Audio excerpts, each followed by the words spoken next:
આપ જોઈ રહ્યા છો સ્ટાર ન્યૂઝ ગુજરાતી લાઈવ।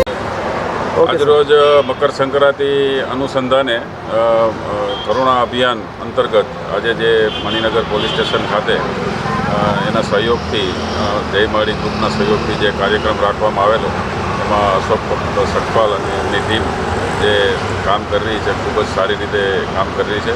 આજના દિવસમાં મારા જાણવા મુજબ બહુ ઓછા કોલ આવેલા છે અને અમદાવાદ શહેર પોલીસ તરફથી જે ચાઇનીઝ દોરી અને જે કાચ પાયેલી દોરીનો જે અભિયાન રાખવામાં આવેલું એના આધારે જે જાહેરનામું બહાર પાડવામાં આવેલું એની અસર પણ જણાય છે, જેને લીધે ઓછા પશુ પંખીને નુકસાન થયેલ છે, માણસોના પણ ઓછા કોલ આવે છે એવું અત્યાર સુધીના અનુભવથી જણાય છે અને ચાઇનીઝ દોરીનો ઓછામાં ઓછો ઉપયોગ કરવા એવી અમદાવાદ શહેર પોલીસ તરફથી વિનંતી કરવામાં આવે છે। હા, અશોક સટપાલ અમદાવાદથી। સર, આપણે આજે કેમ્પ કર્યો છે, પશુ પક્ષીઓને બચાવવાની કામગીરી તમે કરો છો।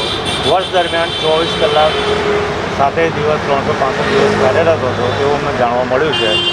તો આ એક સંદેશ તમે પ્રજાજનોને કઈ રીતે આપશો અને તમારા જે એચિવમેન્ટ છે, તમે શું શું એચિવ કર્યું છે, કેટલા સમયથી આ કાર્યરત કરી રહ્યા છો, આ એક પુણ્યનું કામ છે। અબોલ જીવને એના માટે જે કામગીરી કરતા લોકો એમને પ્રોત્સાહિત કરવા જ્યાં તમારી ટીમ છે પાછળ દેખાઈ રહી છે એ વિશે પ્રજાજનોને જણાવો। સૌથી મહત્ત્વની વાત તો એ છે કે જીવ બચે એ મહત્ત્વનું, જીવ બચે એ મહત્ત્વનું છે। આપણે કરુણા અભિયાન અંતર્ગત વર્ક કરી રહ્યા છીએ। એના સિવાય કરુણા અભિયાનનું જે વર્ક છે એ ફક્ત 15 દિવસનું હોય છે, 10 દિવસનું હોય છે, જ્યારે કરુણા તો જિંદગીભરનું હોય છે જે આપણામાં છે। હું એવું ઈચ્છું છું કે ભારતની દરેક જનતા સારું કાર્ય કરે એવી ભાવનાની એક ઈચ્છા રાખું છું અને પ્રેરણા માટે હું ફેસબુક છે, ટ્વિટર છે, ઇન્સ્ટાગ્રામનો યુઝ કરી એમાં મારા ફોલોઅર્સ વધારું છું, જેનાથી પ્રેરણા મળે સારા કાર્યની। 24 કલાક બાય 7 365 દિવસ હું આ સેવા આપું છું અબોલ જીવ માટે, જેમાં માણસોની પણ ગણતરી થાય છે, એમાં દરેક જીવોની પણ ગણતરી થાય છે।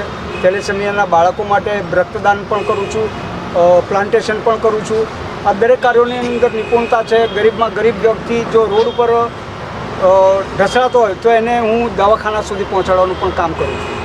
ઇવન કોઈ દીકરી ખોવાઈ ગઈ હોય તો એને 3 દિવસની અંદર લાવેલા મારા રેકોર્ડો છે। આજે દરેક સ્ટેશનના પીઆઈઓ, પીસીઆઈ, પીએસઆઈ દરેક જણ મારા વિષયમાં જાણે છે। સૌથી મોટી વાત એ છે કે હું WHOની અંદર એડવાઇઝર કમિટીનો મેમ્બર પણ છું, તો જમીન ઉપર રહીને કામ કરવા માગું છું।